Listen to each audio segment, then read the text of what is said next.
Hello everybody and welcome to Spotlight Sport course on stress in sport. Today, as we move on to the 6th module, we will be focusing on stress appraisal. So let's get into it.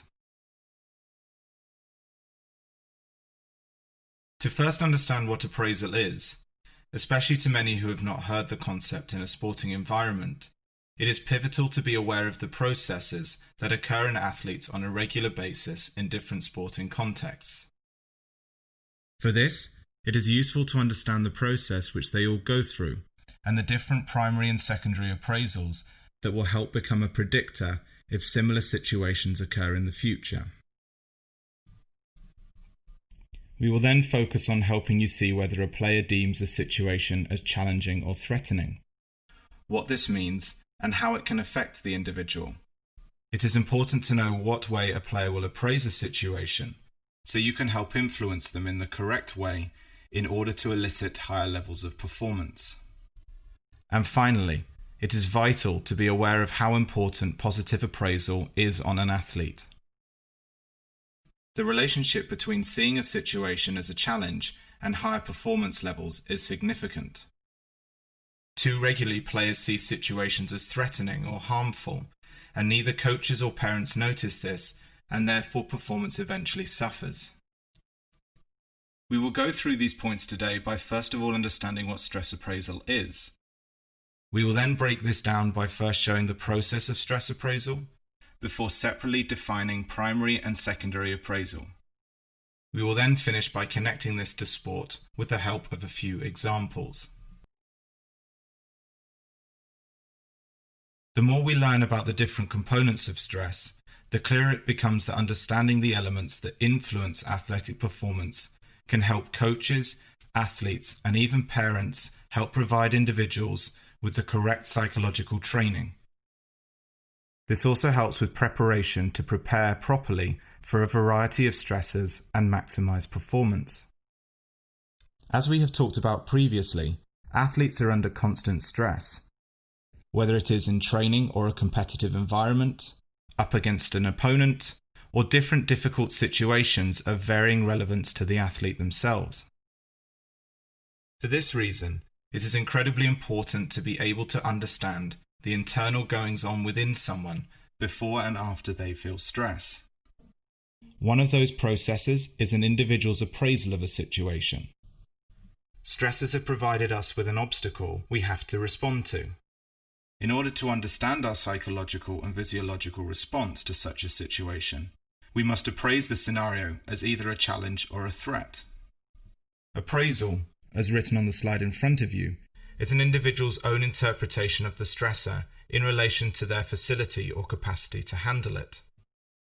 This specific interpretation of a particular situation will spark an emotional response that will become the outcome of this appraisal.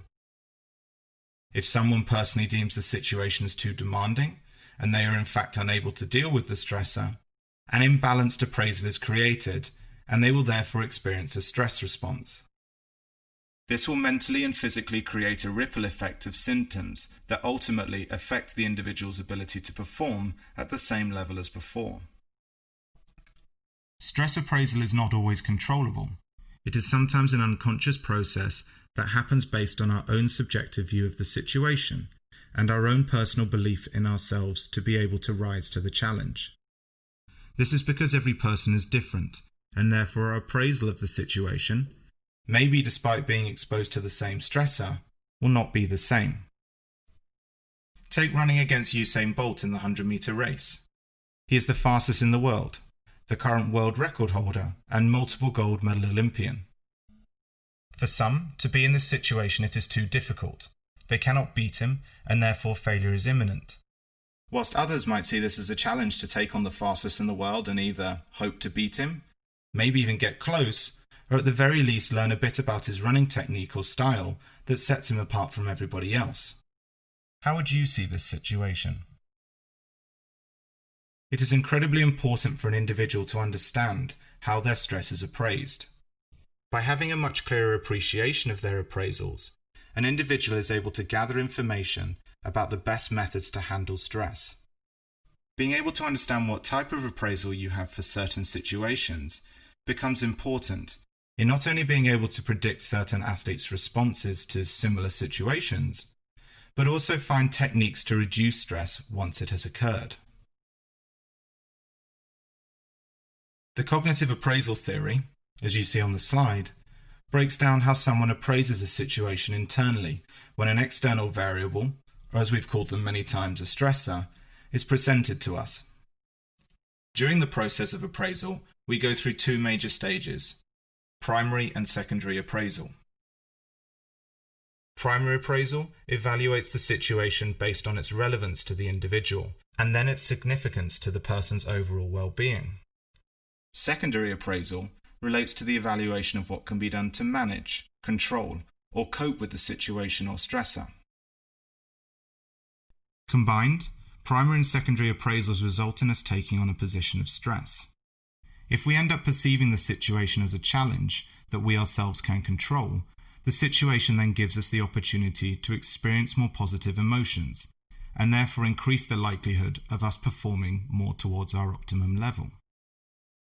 This is where it is important, especially as a parent, coach, or any sort of support staff, to try and help an athlete develop or learn to experience more positive appraisals of stress than assume a negative evaluation. This could be something as simple as seeing competition, regardless of how difficult it might be, or how daunting the up-and-coming opposition are, as a chance to prove a point and either rise to the top or use it as a stepping stone to learn more on how to become the best, or taking on constructive criticism from coaches as a form of knowing how to improve technical or maybe even tactical elements that will only make you or the team stronger moving forward. Let's be honest, who would run better against Bolt? The person that appraises the situation as a threat and focuses on failure, or the person that sees this as an interesting challenge? Primary appraisal is the cognitive process that happens when an individual is faced with a stressor and they are appraising whether the situation is stressful and relevant to them. This simple, almost yes-no type response of relevance in the correct chain of circumstances then leads to a subsequent evaluation of what kind of impact this is going to have on them. If the situation isn't relevant to them, then there is no need for stress response and everything is evaluated as being perfectly fine. However, if in fact it is relevant, then the next step is a decision-making process on whether the stressor will negatively cause a threat or even harm to the individual, or positively provide a challenge to them. If the judgment is perceived as a threat, this has occurred because they believe they will experience some kind of harm, loss, or other sort of negative consequence. However, if a stressor is appraised as a challenge, the individual anticipates some sort of potential for learning or growth or even gain from it. Say you were at work and you were promoted to a higher position within the company. Some people might see this as a threat because the new position would come with longer working hours or maybe even more paperwork, whereas other people would see the chance as a challenge to learn new skills, take on greater responsibility, and rise higher up the professional ladder. How would you see it? Well, let's even look back at the Usain Bolt question before. Would you believe racing against him would be a threat because you could lose to him, or people might not see you anywhere near as good as him? Or do you see it as a chance to take on the best, push yourself to new levels, and as we said before, maybe learn tiny elements from his running technique that might help you be that much quicker in your next encounter with him? Here, it is also important to note that the level to which someone perceives the stressor to be important or relevant to them is called centrality. If they find the situation presented as unimportant, then their feeling of being stressed is relatively low in comparison to when somebody finds it of massive importance to them. Think about it like this. Imagine being 3 points behind in the final quarter of an NFL preseason match with a kick to tie the game, in comparison to the Super Bowl. In the preseason match, centrality is much lower. The importance of gaining back those 3 points and then taking the lead is obviously not as important as a final, when everything, including the championship trophy and those lovely rings, are on the line. Secondary appraisal is the evaluation of what might and can be done to manage the situation if it is first perceived as relevant and secondarily deemed either as a threat or a challenge. Quite simply, it is the cognitive process that happens when the individual is working out how to cope with the stressor. During the secondary appraisal stage, the individual needs to decide what coping options are available.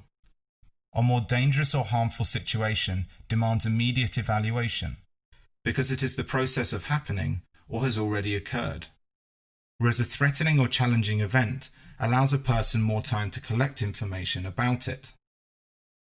Previous experiences, either of the exact same situation or of something very similar, give relevant information to the person in order to determine which options are best available to cope with the situation.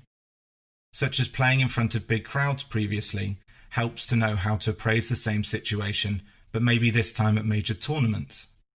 Or facing a difficult opponent in tennis who you played earlier in the year, but this time you're playing on grass instead of clay courts.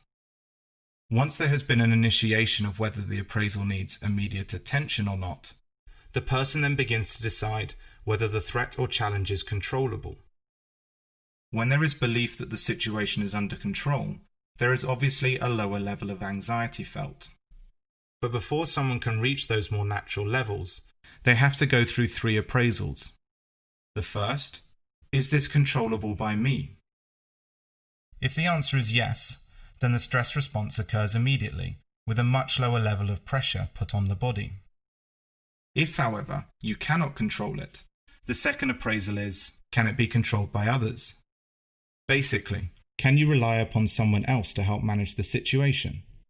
Like not being able to take a catch in the outfield in baseball because the ball is too far away from you, but noticing your teammate, another outfielder, can cover the distance and make the catch instead. And if this is not a possibility, then the only appraisal you have left is that this is uncontrollable by anyone, such as the weather. Take the example of turning up to an athletics event and preparing for a javelin throw with the wind changing multiple directions all the time. Just as you're about to throw, the wind turns into your face, whereas for other athletes it's been behind their back, making it much harder for you to throw as long as they did. Or playing in a cricket match and rain interferes, reducing the amount of time you have to try and chase down their score. Both scenarios you haven't had control over, yet you still have to compete in the same situation. Whilst we have given many sporting examples throughout the module, largely related to Usain Bolt, it is important to understand the connection between appraisal and sport itself. There are multiple studies into the relationship between stress and appraisal, coping, and sport performance. Whilst the data has studied different aspects of this relationship, one main consistent throughout is that any appraisal by an athlete who deems the situation in a competitive environment as either threatening or challenging has perceived it as both stressful and important to them.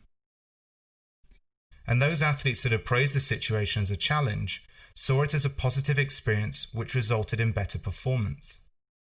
The idea of finding creative solutions to deal with that situation and to learn and become a better athlete in general created greater motivation and application towards the situation. As much as this is a positive outcome, the relationship is very similar in a negative way to threatening situations, which lead to lower levels of performance, especially when the athlete believed they didn't have the necessary resources to control the situation and therefore outcome. For athletes that felt that they couldn't handle the stressor for such reasons as the size of the opponent, their speed, the level of the opposition, or the negative attitude the rest of the team demonstrated on the field, tended to result in signs of avoidance and passiveness. This perceived inability for themselves, and in team sports, of their teammates, to be able to cope with the situation demonstrated signs of hopelessness, that there was no other alternative, and therefore quickly turning to blame others for the situation in a defensive manner. No one wants to suffer from these feelings, and that is why athletes with greater mental toughness can deal with these threatening stresses much more easily, as they accept them for what they are. They can more easily accept the reality that the lack of control is what it is, and they identify the challenge that this poses on them achieving their goals. For example, instead of a golfer regretting missing a tough downhill putt and blaming themselves for not taking a shot off their score, they focus instead on the challenges that the position of the ball on the green pose for them, and how they are able to resolve the situation next time if they are put in a similar position. Or if the weather is wet and windy in a rugby match, the mentally tougher players will not focus on battling through the conditions, but how to resolve the lack of grip on the ball when passing and catching, and where the best areas are on the pitch to kick if under pressure. This more positive reaction, especially when the situation is out of your control, leads to a more positive acceptance of the outcome, and a focus on using it to better their performance at that exact time or in the future. Stress appraisal is a natural process every person goes through on a daily basis. Trying to gauge whether a new stressor is challenging or threatening to us elicits the stress response in our body. To be able to first of all assess the situation as relevant and influential to us, and then gauge their level of controllability, is an important process to allow an athlete to determine how they can handle the scenario. If we go back to the Usain Bolt situation one more time, he won't be around forever. In fact, he has retired now, and you might still be fresh in your career. Those opportunities to race him become a once-in-a-lifetime opportunity. But are they met with tense shoulders or visible signs of avoidance of the cameras or the crowd? Or are they met by calmness, a sense of welcoming to the fans, and maybe even a quick nod to the world record holder himself? Whichever signs you might see as a coach from the sideline or a parent in the crowd can be a pretty quick indicator of which way the performance is going to go, regardless of the overall outcome of the race, and most likely Usain Bolt still winning. It is therefore a hugely important point to remember here that, as we mentioned on the second slide, the more we can persuade and educate athletes, coaches, and maybe even parents to perceive situations as a challenge, the more positive an impact it will have on someone's performance. Rather than seeing situations as threats and doubting their ability to cope through fear of failure or maybe even being beaten, instead see it as an opportunity to learn, maybe to gain more experience, and grow not only as an athlete, but as a person too. If you have any questions regarding the course or for more information, please visit and contact us at spotlightsportspsychology.com.